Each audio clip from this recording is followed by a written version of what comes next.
అంత్య దినాల్లో అపాయకరమైన రోజుల్లో మనమున్నాం. రాకడ సమయము ఏ క్షణమన్నా వస్తుంది.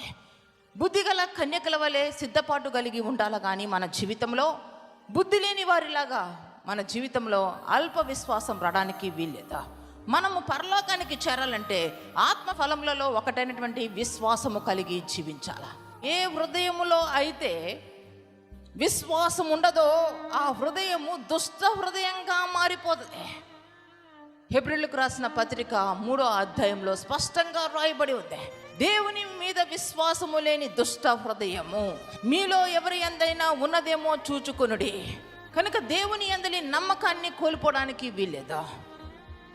సమస్యలు వచ్చాయనో, శ్రమలు వచ్చాయనో, బాధలు వచ్చాయనో, ఇబ్బంది వచ్చిందనో, వేదనకరమైన పరిస్థితులను ఎదుర్కోవలసి వస్తుందనో, దేవుని యందలి ఆసక్తిని, దేవుని యందలి ఆత్మీయతను, దేవుని యందలి భయభక్తులు కలిగిన జీవితం విడిచిపెట్టడానికి వీల్లేదా?